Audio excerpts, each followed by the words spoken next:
You ever have that gut-sinking moment when you realize the universe just decided to test your patience in the worst, most public way possible?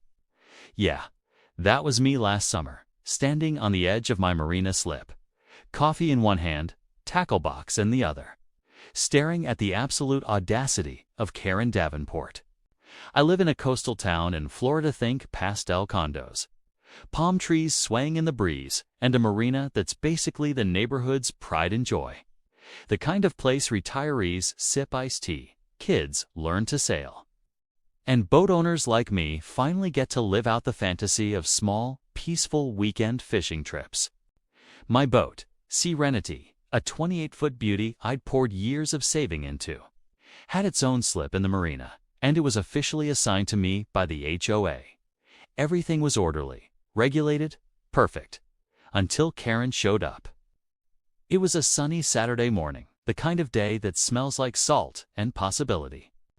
I was strolling down the dock, whistling a little tune, thinking about catching a few snapper, and then I saw it. My slip's occupied. I blinked, then blinked again, then rubbed my eyes, and there it was, a 55-foot white yacht, gleaming like it had just been polished with unicorn tears, moored in my slip. Bold gold letters on the stern read Seduction, and standing on the deck, phone in hand, sunglasses huge enough to double as a small tent, was Karen herself. She looked at me like she'd just landed on a desert island and discovered it belonged to her. I swallowed my coffee hard. "Excuse me?" I said cautiously, trying to keep my voice calm, "but that slip is mine. You're in 2-3B. She looked down at me, and I swear she tilted her head like I'd just asked her to perform brain surgery. Then she laughed a laugh loud enough to echo off the water and scare the gulls. "Oh, honey," she said, voice dripping entitlement.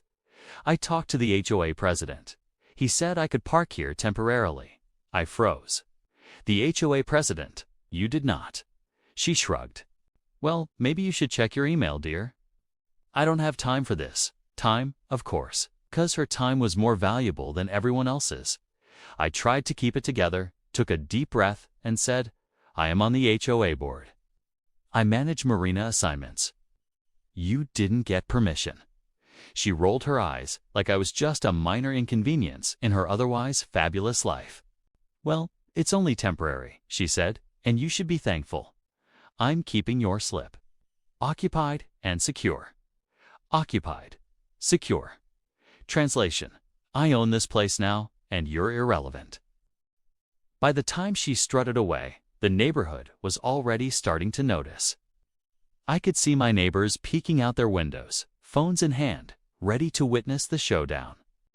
I made my way back to the HOA office, trying to calm myself and figure out the next step. Inside, it was chaos.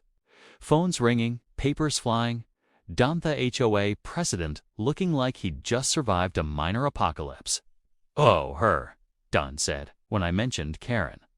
"That's Karen Davenport. Just bought the condo in Building C, paid cash. Big investment, thinks the rules don't apply to her. And she just took my slip." I asked, incredulous. Don pinched the bridge of his nose. "She said it was an emergency for her yacht. Something about it not being safe in public marinas." Blah, blah, blah. Classic Karen. I drafted a formal notice right then, polite but firm. 24 hours to vacate the slip or face fines. I sent it with a satisfied little click of the mouse, imagining justice on the horizon. The next morning, her response arrived. I opened it, bracing myself. "My yacht will remain where it is until further notice. Your slip was empty when I arrived. You should be thanking me for keeping it occupied and secure." Karen D. I stared at the screen. She literally copied herself from the day before. Fine, time to escalate. The HOA policy was clear, $250 a day in fines. I started issuing them immediately. Karen didn't flinch. She just doubled down. By Tuesday, there were 2 lounge chairs, a cocktail table, and an umbrella on the dock beside her yacht, complete with Bluetooth speakers blasting Jimmy Buffett. By Wednesday, she had invited her friends over for what looked like a private champagne brunch on my dock. By Thursday, she put up a sign that read, "Private dock. Trespassers will be reported." I snapped. Friday evening, golden sunlight painting the marina in shades of fire and honey. I walked down to the dock with my phone ready. The scene was absurd. Karen was holding court on her floating fortress, glass of rose in hand, laughing and chatting with her friends like royalty inspecting peasants. The dock was crowded neighbors, pointing, whispering, filming everything. "Karen." I called out, trying to project authority I didn't entirely feel. She turned, sunglasses glinting, hair perfectly tousled. "Oh, it's you again?" "Look, sweetie, take it up with the HOA," she said with a dismissive wave. "I am the HOA," I said, louder this time, letting the truth hang in the air. "You're trespassing. That yacht doesn't belong here. Move it now." The crowd started murmuring. Phones were out. Everyone smelled drama. Karen laughed again. That smug, infuriating laugh. "Honey, you can't just call a tow truck for a yacht." I clenched my fists, breathing slowly. "Actually, maybe I can." She froze. What do you then came the sound that would make the day unforgettable. Sirens, kitched, insistent, like a drum roll from the heavens. Red and blue lights flashed across the marina. People gasped. Karen turned, panic finally creeping into her flawless mask. 2 Coast Guard boats pulled in, engines humming low. Officers stepping onto the dock with a calm authority that made Karen's knees wobble. The crowd went silent. I swear, even the gulls paused mid-flight. An officer approached Karen's yacht, clipboard in hand. "Ma'am, this vessel is registered under your name." Karen, adjusting her oversized sunglasses, answered with practiced charm. "Of course. Is there a problem, officer?" "Yes, ma'am," he said. "We received a report that this vessel is moored without authorization in a private marina. We also ran your registration. It appears your boating permit expired last month." Her face went from smug to pale in 2 seconds. "That's ridiculous. I pay my taxes. I know the mayor. This is harassment." "Ma'am," the officer said evenly. "Failure to provide valid documentation means we'll have to impound the vessel."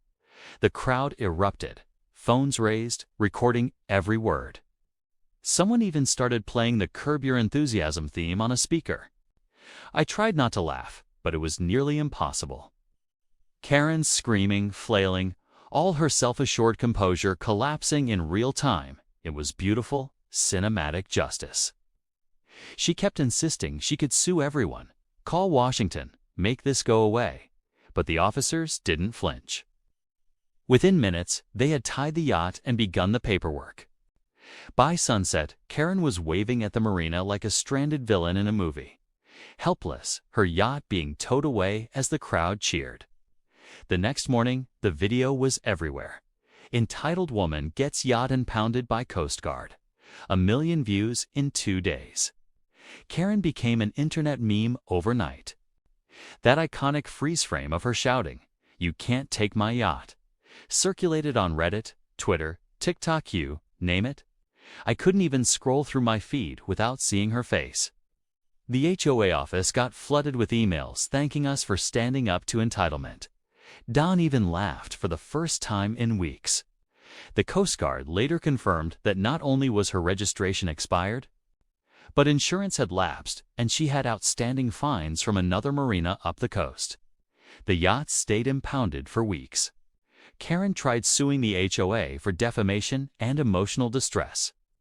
But the case was laughed out of court. The internet coverage alone did more damage to her credibility than any fine or legal judgment could. Meanwhile, I got my slip back. Serenity bobbed in the water peacefully, the sun reflecting off the hull, and for the first time in days, I felt pure, unfiltered satisfaction. My neighbors clapped when I stepped onto the dock. Someone handed me a coffee. Someone else whispered, "You're a hero." And honestly, I let myself bask in it. Not arrogance, just justice finally arriving on time. From that day on, every new resident at the marina knew exactly who owned Slip 23B. And Karen. Well, she eventually bought a small sailboat down the coast. Quiet, no drama, no yacht, no illusions of grandeur. Sometimes karma is slow, but man, when it hits like a Coast Guard boat cutting through the water at sunset. And that's the story of how entitlement met its match in a small Florida marina. All thanks to a little persistence, HOA authority, and some very timely federal intervention. If you enjoyed this story, hit subscribe for more HOA drama and instant karma tales.